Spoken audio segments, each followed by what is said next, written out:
भारत में corona virus का संक्रमण तेजी से फैल रहा है। इस समय भारत में कोरोना वायरस के संक्रमण का शिकार हो चुके लोगों की संख्या 2,66,000 से ज्यादा हो चुकी है। करीब 7,500 लोगों की मौत हो चुकी है। दिल्ली में कोरोना वायरस से अब तक 874 लोग मर चुके हैं।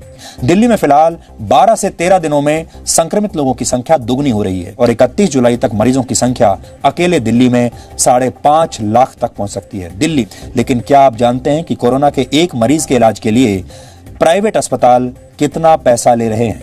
तो औसतन एक मरीज को 15 से 20 लाख रुपए भी खर्च करने पड़ सकते हैं। ये इस पर निर्भर करता है कि आपकी किस्मत कितनी खराब है। कई जगह ऐसा हुआ है जब मरीज एक के बाद एक लगातार एक अस्पताल के बाद दूसरे अस्पताल, 5 अस्पताल, 6 अस्पताल तक जाते हैं और किसी भी अस्पताल में उन्हें जगह नहीं मिल पा रही है। ये कोरोना के इलाज के लिए दिल्ली के सबसे बड़े सरकारी अस्पताल LNJP की तस्वीरें हैं। इलाज के इंतजार में रोते बिलखते इन मरीजों को कोरोना पहले मार डालेगा या सिस्टम इनकी जान ले लेगा, ये कहा नहीं जा सकता है। 60 साल के ये बुजुर्ग तने धक्के खा चुके हैं कि अब मरने की गुहार लगा रहे हैं। पहले प्राइवेट अस्पताल ने लक्षण देखकर ही लौटा दिया और यहाँ तो अंदर घुसने ही नहीं दिया जा रहा है। अब घर वापस जा रहे हैं, क्या करें हम?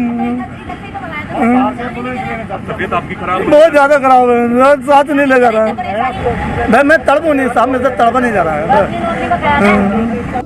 जरा सोचिए, आप अपने परिवार के किसी कोरोना संक्रमित मरीज को किसी तरह अस्पताल में भर्ती करवा दें और सुबह आपसे ये कहा जाए कि मरीज को अब शमशान में ढूंढिए, तो आपके ऊपर क्या बीतेगी?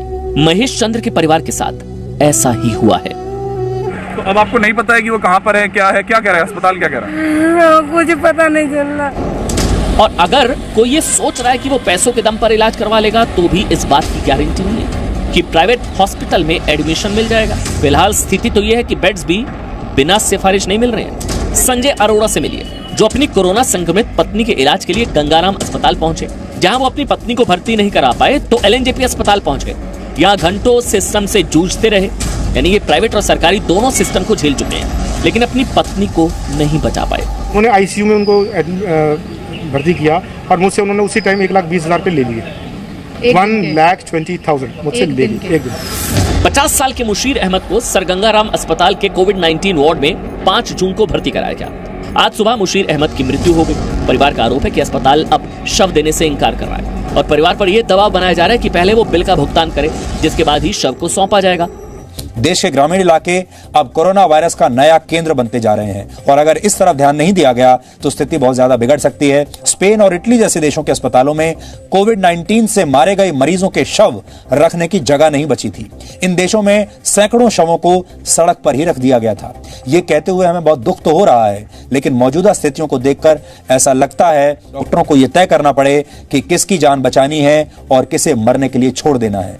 और इसीलिए यह सही समय है जब हमने अगर सख्त कदम नहीं उठाए तो फिर हमारी स्थिति भी वहीं पहुंच जाएगी। ये सुरक्षित रहिए और स्वस्थ रहिए। नमस्कार।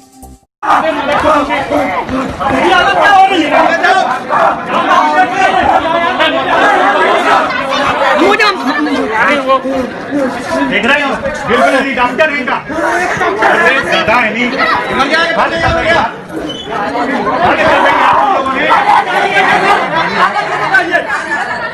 कोई नहीं